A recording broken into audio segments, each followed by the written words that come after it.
इस लेसन के अंदर हम लोग जिस चीज़ के बारे में बात करने वाले हैं और जिसकी प्रैक्टिस करने वाले हैं वो है बिलबोर्ड और होर्डिंग। अच्छा, सबसे पहली तो बात ये कि बिलबोर्ड और होर्डिंग दोनों एक ही चीज़ के दो नाम हैं, मुख्तलिफ नाम हैं। कुछ मुल्कों के अंदर दुनिया में बिलबोर्ड के नाम से ये मीडियम जो है वो जाना जाता है और कुछ मुल्कों में होर्डिंग के नाम से जाना जाता है, तो इस पर बिल्कुल भी आप लोगों ने कन्फ्यूज़ नहीं होना। अच्छा, अब मैं थोड़ा सा आपको गाइड करता चलूँ बिलबोर्ड या होर्डिंग के स्टैंडर्ड साइज़ेस के हवाले से। देखें, बिलबोर्ड एक ऐसी चीज़ है जो कि किसी भी आउटडोर स्पेस के अंदर किसी भी ख़ास जगह पे लग सकती है, तो लिहाजा इसका कोई ख़ास एज सच स्टैंडर्ड साइज़ तो नहीं है। ये ज़्यादातर जिस जगह पे इसने डिस्प्ले होना होता है उस जगह के हवाले से ही इसका जो है वो साइज़ मुतय्यन किया जाता है। लेकिन फिर भी कुछ आइडिया मैं आपको दे देता हूँ बिलबोर्ड के साइज़ की रेशो के हवाले से। देखिए, जो बिलबोर्ड का साइज़ है वो आम तौर पे ज़्यादातर 3:1 की रेशो में पाया जाता है। एक तो ये कि बिलबोर्ड जो है वो ज़्यादातर लैंडस्केप मीडियम है और ये लैंडस्केप ओरिएंटेशन के अंदर ज़्यादातर डिज़ाइन किया जाता है, लेकिन ऐसा नहीं है कि पोर्ट्रेट में नहीं होता। पोर्ट्रेट में भी अब जो है ये काफ़ी ज़्यादा डिज़ाइन होना शुरू हो गया है, लेकिन अभी भी ट्रेडिशनली जो एक बिलबोर्ड या होर्डिंग है, ये एक जो है वो रेक्टेंगुलर फॉर्म में आपको लगी सड़कों के ऊपर जो है ये हॉरिजॉन्टल ओरिएंटेशन में लगी आपको नज़र आती है।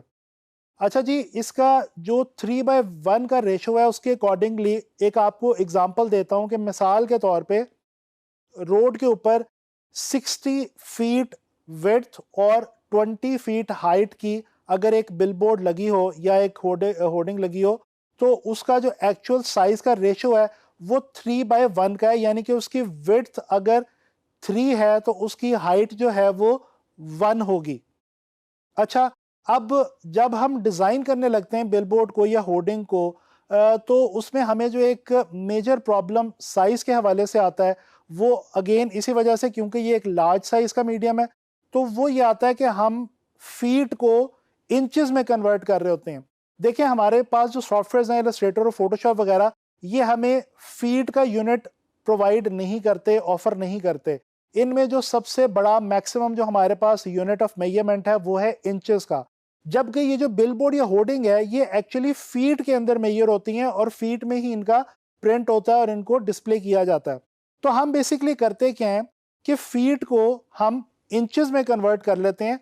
यानी मिसाल के तौर पे अगर 60 फीट बाय 20 फीट की एक होर्डिंग है, तो हम उसको कंसिडर करेंगे 60 इंचेस बाय 20 इंचेस। और हम करेंगे क्या कि रेजोल्यूशन जो है वो हम 200 की बजाय थोड़ी सी ज़्यादा कर देंगे, 300 या 400, या आइडियली अगर सिस्टम सपोर्ट करता हो तो इससे भी ज़्यादा रेजोल्यूशन जो है वो रखी जा सकती है, ताकि जो हम फीट को यूनिट में कन्वर्ट कर रहे हैं यानी बड़े यूनिट को छोटे यूनिट में कन्वर्ट कर रहे हैं, वो चीज़ रेजोल्यूशन के मदद से कंपनसेट की जा सके। अच्छा, इसके अलावा अक्सर आम तौर पे हमारे जो सिस्टम्स हैं वो इस साइज को भी आसानी से सपोर्ट नहीं कर पाते, यानी 60 फीट 60 इंचेस बाय 20 इंचेस का अगर आप साइज लगाएं फोटोशॉप में और आप रेजोल्यूशन 400 लगा दें, तो माइट भी पॉसिबल कि अगर आपका सिस्टम जो है वो बहुत हाई स्पेक्स का नहीं है तो वो आपको डिले का शिकार कर सकता है फोटोशॉप में वर्किंग करते हुए।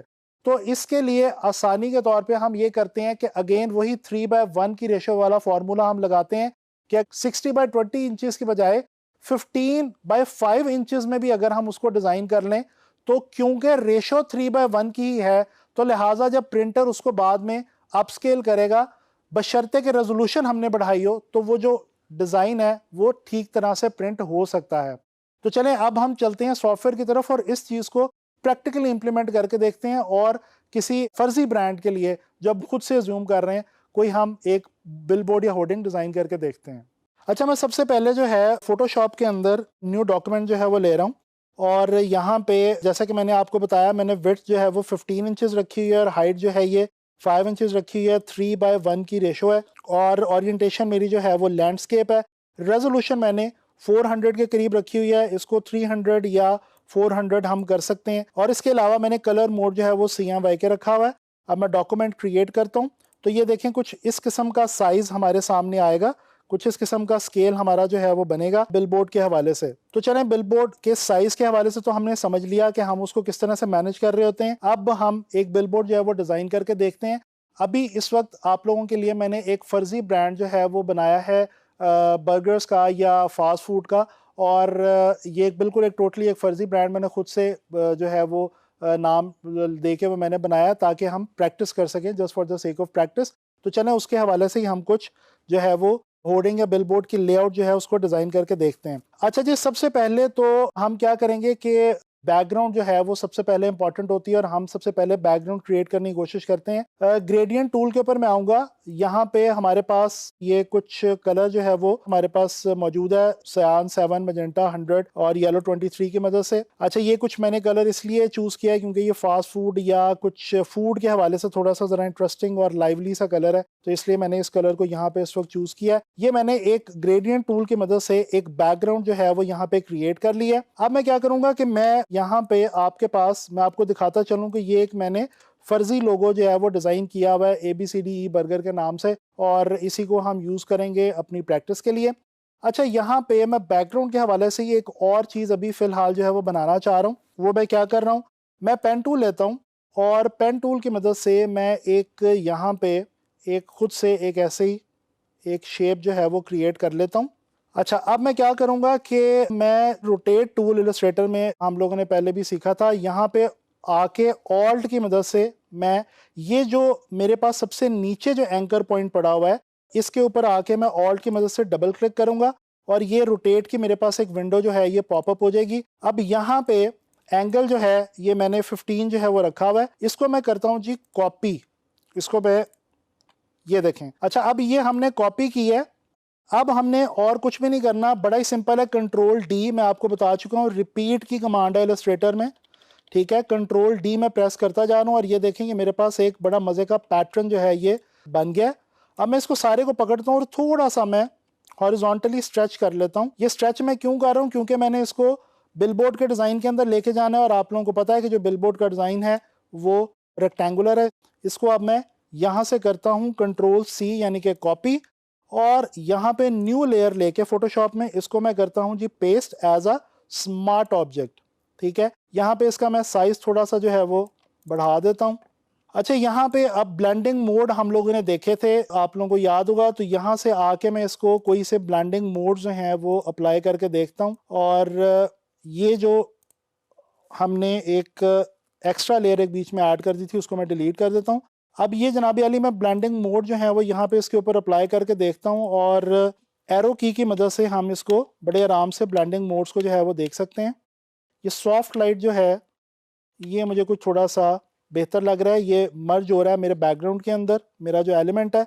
प्लस मैं इसकी ओपेसिटी जो है वो भी थोड़ी सी कम कर देता हूँ। मैं इसकी ओपेसिटी जो है वो 60% कर देता हूँ ताकि मैंने डिज़ाइन एलिमेंट्स यहाँ पे रखने होंगे उनके ऊपर ओवर पावर ना करे और ये एक जस्ट सर्व करे as a background, that's it.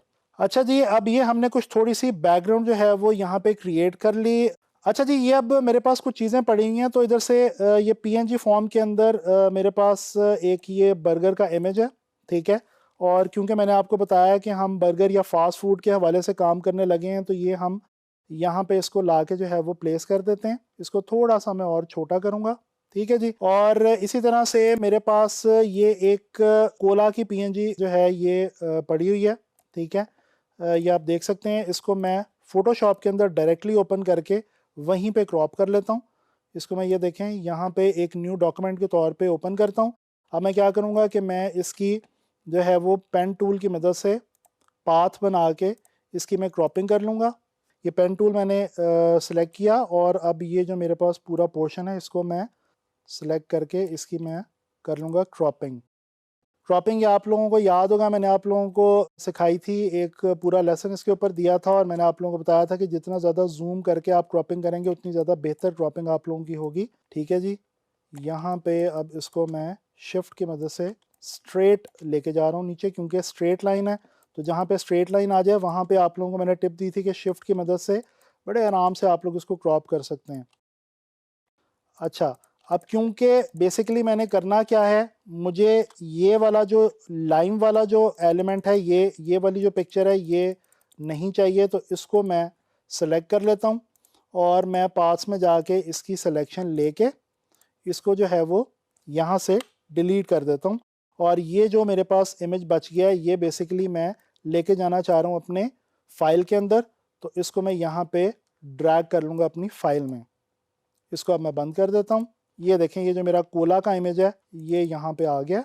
अच्छा जी, इसको मैं ले जाता हूँ बर्गर के नीचे। थोड़ा सा एक और चीज़ जो मैं आपको पहले भी बता चुका हूँ वो दोबारा मैं आपको बताता चलूँ साथ साथ, कि आपके लिए बेहतर होगा कि आप साथ साथ अपनी लेयर्स को रीनेम करते रहें, ताकि आपको याद रहे कि आपने किस लेयर के अंदर क्या चीज़ जो है वो रखी हुई है और किस तरह से आप उसको यूज़ कर रहे हैं। अच्छा जी, ये हमारा जो है वो बर्गर, इसको थोड़ा सा और छोटा कर लेते हैं, इसको थोड़ा सा पीछे की तरफ निकालते हैं ऊपर। That's it. इन दोनों को हम जो है वो लिंक कर लेते हैं, राइट क्लिक करके लिंक लेयर कर लेते हैं, क्योंकि इनको हमने अब फर्दर आगे इकट्ठा ही यूज़ करना है। अच्छा, इसी तरह से ये तो मेरे कुछ लेफ़्ट साइड के ऊपर मेरे इमेज में यहाँ पे विजुअल आ गया है। इसी तरह से मेरे पास एक ये फ्रेंच फ्राइज़ के हवाले से ये एक मैस्कॉट पड़ा हुआ है। मैजिक वैन टूल की मदद से इसका बैकग्राउंड जो है वो बड़े आराम से डिलीट कर देता हूँ, क्योंकि इसका जो बैकग्राउंड था वो क्या था, वो बिल्कुल फ्लैट बैकग्राउंड था। लिहाजा अब मैं इसको यहाँ से डिटैच करके इसको भी मैं अपनी लेआउट के अंदर यहाँ पे ले आऊँगा और इसको मैं बंद कर देता हूँ। इसको मैं कुछ यहाँ पे राइट बॉटम वाली साइड पे कुछ इसको थोड़ा सा इस तरह से रखना चाह रहा हूँ। ये बड़ा इंटरेस्टिंग जो है वो रोल प्ले करेगा हमारे डिज़ाइन के अंदर। अच्छा जी, ये हमने लिंक कर लिए हुए हैं, तो इनको हम किसी भी वक्त जो है वो बड़े आराम से जो है वो बड़ा छोटा कर सकते हैं, जो भी करना चाहें। अच्छा, और अब हम ले आते हैं, हमारे पास पड़ा हुआ है लोगो, जो कि मैंने आपको पहले बताया था कि हम लोगों ने फर्जी एक लोगो जो है वो यहाँ पे बना रखा है। अच्छा, इसको लोगो को मैं अनग्रुप करके इसको मैं कर रहा हूँ फ़िलहाल वाइट के अंदर, क्योंकि वहाँ पे जो कलर्स हैं वो कुछ इस किस्म के हैं कि इसको अगर मैं वाइट में लेके जाऊँगा तो ये ईज़िली प्रोमिनेंट हो जाएगा और ईज़िली विजिबल रहेगा मेरे लिए। इसको यहाँ पे आके मैं कंट्रोल वी करता हूँ, स्मार्ट ऑब्जेक्ट के तौर पे यहाँ पे इसको मैं प्लेस करता हूँ और इसको थोड़ा छोटा करके राइट अपर कॉर्नर के ऊपर यहाँ पे मैं प्लेस कर देता हूँ। तो ये हमने अपनी जो होर्डिंग या बिलबोर्ड की जो हमारी लेआउट है उसको एक ख़ास हद तक हमने जो है वो कंप्लीट कर लिया है। अब बाकी जो इसका पोर्शन रह गया उसको हम इंशाल्लाह ताला नेक्स्ट लेसन में यहीं से कैरी ऑन करके कंप्लीट करेंगे।